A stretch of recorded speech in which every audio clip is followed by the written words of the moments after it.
How do you destroy a Russian tank or Russian tracked vehicle? The Russian military is very tank heavy and they love to utilize their tanks. That's what they're known for, but it could also be their biggest downfall. At the time of making this video, Kyiv has still not been captured yet. No major city in Ukraine has been captured yet. There isn't even air superiority, and right now the biggest buzz in the news is that Russia is not doing as well as people thought they would do. But one of the biggest downfalls and surprises is that the Ukrainians are able to stop Russian tanks. How are they able to do it? Many people think, well, it's just the javelins and the law rockets that have been provided by the Americans, the British, and all of NATO. That is one side of the story, but there's a lot more that goes into it, and I want to talk about the tactics that go into trying to destroy a tank or a tank unit. Let's get into it. This graph right here shows 1 through 5. These are your most standard tank formations or vehicle formations. Number 1 being the column, number 2 being the staggered column.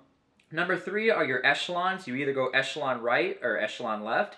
Number 4 is your diamond formation, and number 5 is your line formation. Now, the important thing to remember about all these formations, they are always subject to move, but they are always dictated based off of the terrain, and they're based off of the situation. So let's go back to the model. Number 1, let's say you're driving in a column, but then all of a sudden a tank gets taken out. You sometimes may go to number 4, the diamond, and try to surround the tank to protect the broken down tank. But let's look even more into Ukrainian tactics to how they're stopping the Russians.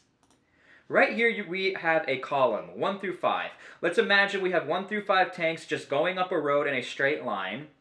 All of a sudden, tank 1 gets taken out. What happens here? Are the Ukrainians doing as much as they can to take out all of these tanks by just taking out the first tank? When you take out the first tank, tanks 2 through 5 are all protected theoretically behind the cover of the first dead tank. So really not that much is being injured to the Russian military unit. But let's see what happens when we take out tank 3.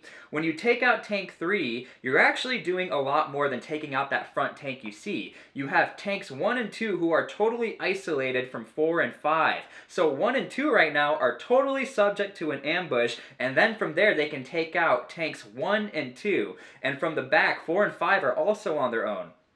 That's why I wanted to show you these graphs and these tactics and how important it is to realize how the Ukrainians are actually stopping the Russians.